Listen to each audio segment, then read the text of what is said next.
Okay. Good morning.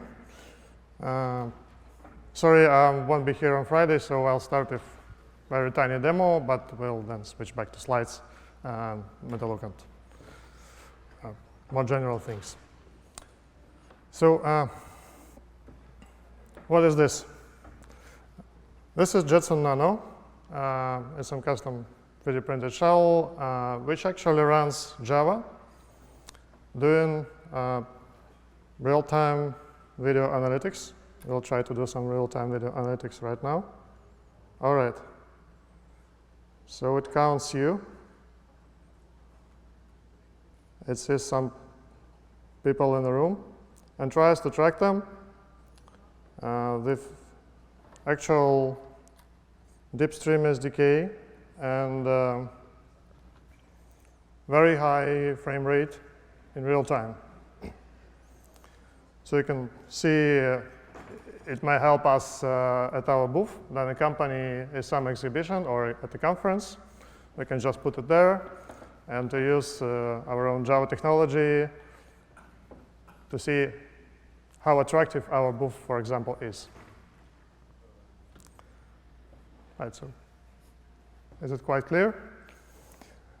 We also measure power consumption for this board and realize that if we would put battery, it will last for like a day or maybe two, depending on settings. And it's also possible just to touch it because it's not so hot. Unlike, for example, some JavaScript engines that will just melt your phone or any other device immediately, and you start doing something like this. Well, it's possible only with few lines of code. So if you want mine, I'll switch back to my laptop. Okay.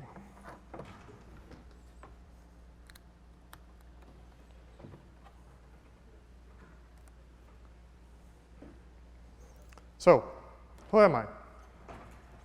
I'm from a company called Bellsoft, which participates in open source, in OpenJDK development very actively. And we also like working in ARM space, for example, with Marvell, to provide fixes and optimizations in ARM ports. And we're pretty successful in that. So we're among top 5 OpenJDK enterprise contributors, along with other companies like ARM Linaro, but also bigger ones. Oracle, of course, is the largest, but that's the total statistics. So what we've just seen, we've seen this green box and some data flowing in. But what's important here is that the frame rate and video quality is really high. It was really fun for us to make such a demo, because we realized that this demo looks much better than some commercial products offered on the market. Just because of it all works seamlessly. It has very low power consumption. It's very cheap.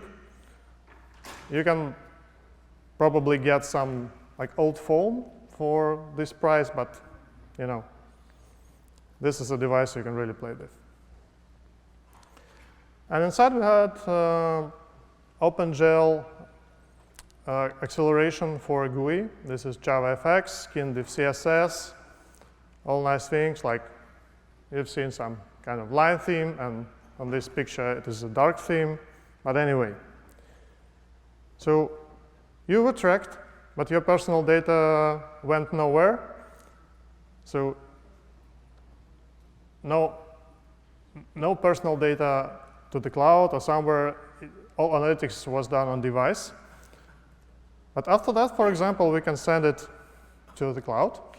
If you take a look at my session at Linaro Connect Bangkok, we made some trivial setup using ARMS everywhere. So ARMS to manage some sensor data, ARMS to process them in the cloud, and ARMS to display that at the other edge. Like, for example, the one that is pictured here. What's What's interesting here is that this box is able to run many more additional things. Like we can plug not only camera, but also, for example, some temperature sensor or more cameras, like internet cameras. It's able to process few camera streams simultaneously. And we can also put processing on top of that, like, for example, Apache Flink that we've shown in one of our demos also. And then this data, then it's processed in the cloud. We can also use OpenJDK or Liberica JDK to run big data stuff or anything backend. And then to show nice statistics, for example, at some hardware dashboard that you can beat or punch with no problem. So what's about GPUs? You saw that this demo works very well. That's because of both hardware and software operating together. And particularly, like hardware acceleration for GUI allows us to have very neat graphics. The difference is really visible when you work with such a device. But then you have specialized device for computation of graphic stuff. It can be used for general purpose computation because it is intended to do to solve special kind of problems, and we can use it also for something else. But still, if we talk about graphic acceleration, we need hardware support, and we need someone to use that support in graphic libraries code. Like, for example, if you take latest Raspberry Pi 4 that is known to be a very cheap board, able to process 4K video. OK, but would you be able to process any kind of video using, for example, JavaFX Media Player? Actually, you will not. So like last week, we made it available publicly, so you can finally play Simpsons series on Raspberries, both 4s and 3s. But again, you need to do something to make it available on the device, install libraries, prepare things in the proper way. The same is for graphics acceleration for drawing UI components. You can easily check how your device behaves, and they behave differently. So, what else for graphics? Graphic acceleration is here for a long time. So, I remember this year, 2006, I was able to play some games like Asphalt on a mobile device, which was only capable of running Java applets. Oh, Java midlets. I even don't remember the name correctly, right? Who else remembers that? So now I think graphics became slightly worse, right? You see blocks became bigger. But now we are allowed to do much more funny stuff. So in this demo, they use SDK provided by a vendor, by NVIDIA, which is called DeepStream SDK. And it actually is a very cool thing. The idea is to avoid copying memory, first of all, and then also using hardware accelerators and GPU to process things very quickly and not loading the main CPU. So the data that goes from camera, which may be USB camera, internet camera, it may be also a video file, no matter, goes to some staged pipeline where it's being transformed, analyzed, and then probably written somewhere, like you've seen it being displayed on screen. It also can be decoded into file, written to disk, sent out of the network. And the same for analytics. So you can analyze, you can extract metadata out of that video. Like in this example, that was done every frame, like 30 times a second, full analysis, people tracking, trying to understand that it's the same person. And then customization of what is displayed. Like we need to draw some simple rectangles, for example, or to write something, and then to send the data somewhere. Like in this SDK, it is even possible to send data, for example, to Kafka. But what I immediately dislike is like, we can also have one system, maybe two, but not everything we would like to have. If I work with Kafka, I prefer to have single Java configuration for my Kafka, single way of doing security, like key stores or something. So I would prefer using Java. So how would I get data from this very interesting native pipeline to my Java? Well, it can be just pipe, pipe, pipe. So we need to write some glue code to manage things, to start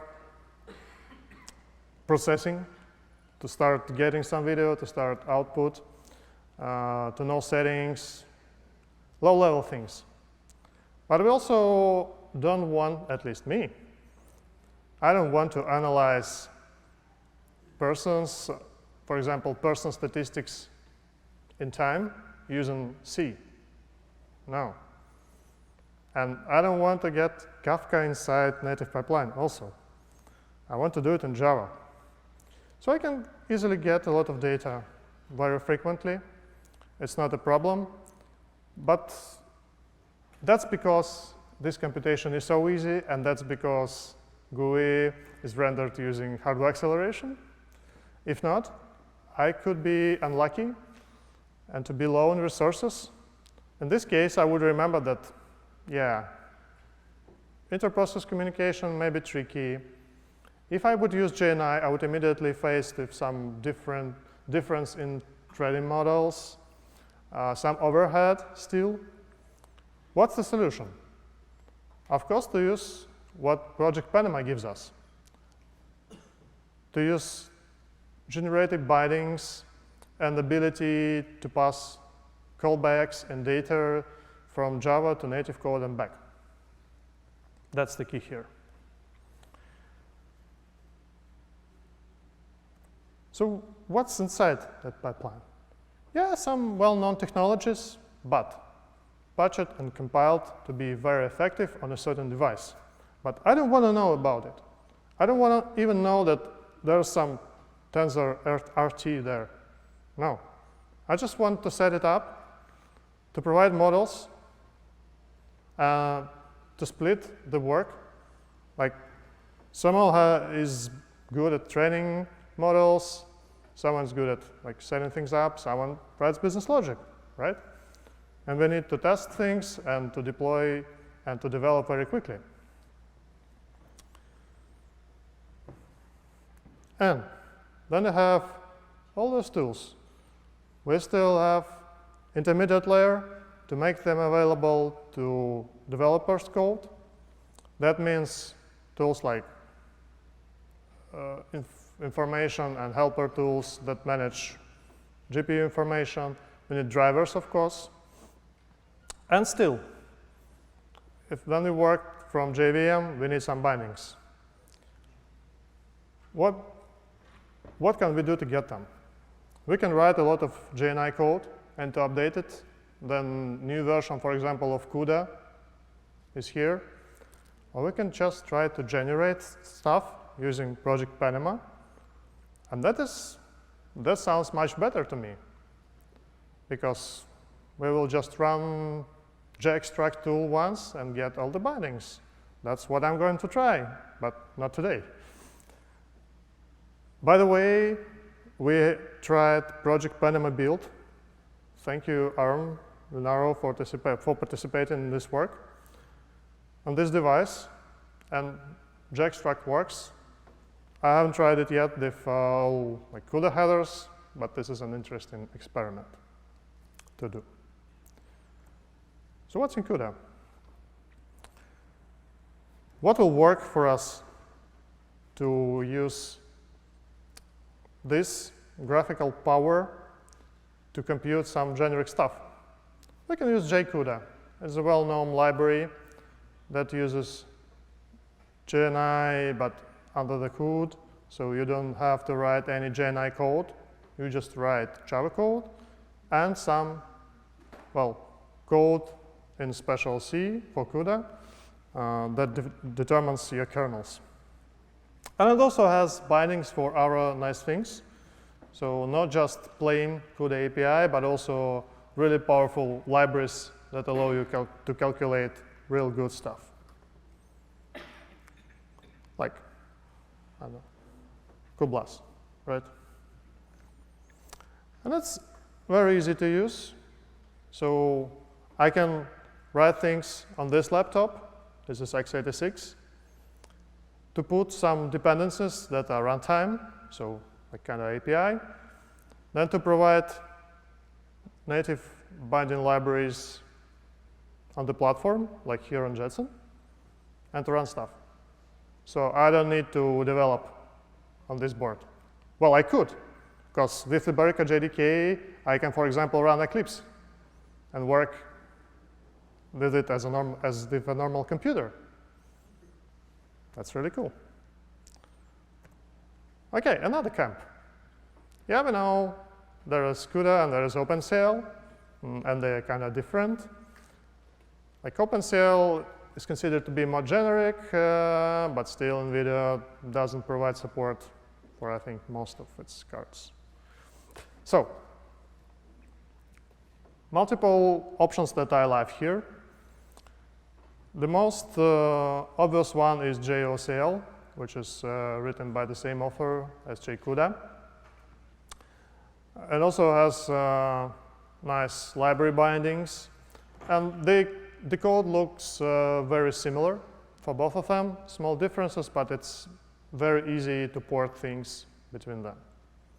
There's JOGAMP, which to me looks like one having a slightly better Java API, but it's only OpenCL.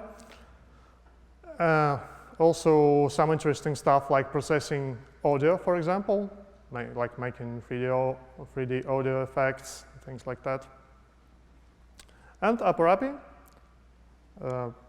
which is kind of interesting. We'll talk about it next slide. But what's important to mention here is that ARM provides drivers for Mali GPUs that allows us to use that, to use OpenCL, which is very, very good. It's not covered in this presentation in the performance part, but I think it is a very good thing to have. So, as I said, JOCL is a twin brother or sister of JCUDA. You have to build stuff, so no binary version, no binaries are provided for both of ARMs. JOGAMP has binary builds for both of them, so it's much more handy not to spend your time on installing things and getting your binaries. Probably we will put some binaries on our website, like for JOCL, because sometimes the process may be really tricky. And Upper API. It's not very trivial to build it from source, but it's not so hard. It also allows you to do development on a different machine. And the interesting thing here is that you write kernels in Java, and then you get all things just working on GPUs. But I found it a bit of unstable. And also, it's hard to write even a benchmark, because too many restrictions are immediately here, just for very simple things.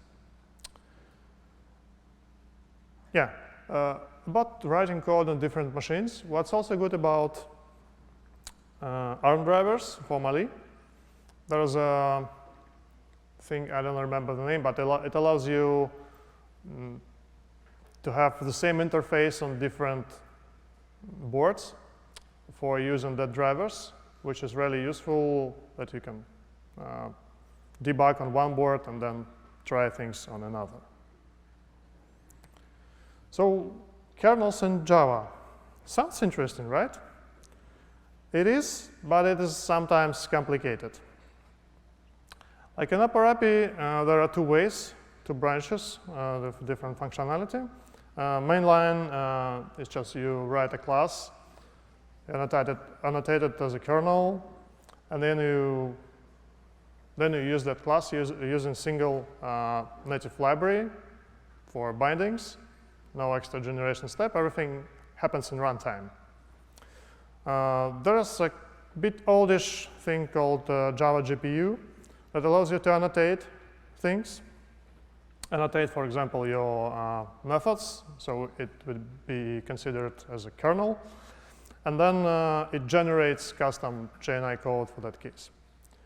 There was a not actively developed project Sumatra in OpenJDK, only x86, intended to provide GPU support for stream processing. And also a new thing called Tornado VM. They have plans to support ARM. I don't know them, but it is a very interesting stuff, where you can annotate your loop variables to let runtime know that you actually do some parallel processing on any kind of device. Like you can switch or even combine computations on different devices. And this is a good thing of VM support. Nice experimental projects. Not support yet, but they promise to add it. All right. Sometimes it's hard to find drivers, really. Like for Raspberries, latest, greatest Raspberry 4, no drivers for OpenCL. And for free, there's some version of driver that requires from you root privileges to run stuff. But still it works on Raspberry. So we can try it. We can imagine a benchmark that actually creates free arrays in Java space and then tries to do a very simple thing. To multiply two elements of two arrays and put the result, the product, to third array. Right? It's very simple. For GOCL, we'll have to glue Java space and native memory, for example, which immediately turns into some code looking very similar to Project Panama, like some pointer, some area, like this. So we need to prepare contacts, release it, then we use GPU, a lot of boilerplate, but still not too complicated. And then we can do things like this. Sorry, that's like color in my LibreOffice, but it's a valid Java code where you can finally get rid of that pluses. Then you combine strings for SQL queries, for example, or for your OpenCL code. And then you can have actual benchmark code, which is like send data to GPU, calculate, wait for the result, and transfer it back to Java, right? Very easy. So how do you think? Will we benefit from using this stuff? No. We're like 200 times worse. And it doesn't depend on length of array. Like for a long array, it's the same. And yeah. Oh, I switched off. So what's the problem? Not enough computation for a long of memory copies. So what we can do is to get it another code. And here we get 30 times better, which is really nice. but still 6 times worse on Raspberry. What's the problem? No problem here. We actually saved our CPU, so we can add that calculation to our entire calculation in the program.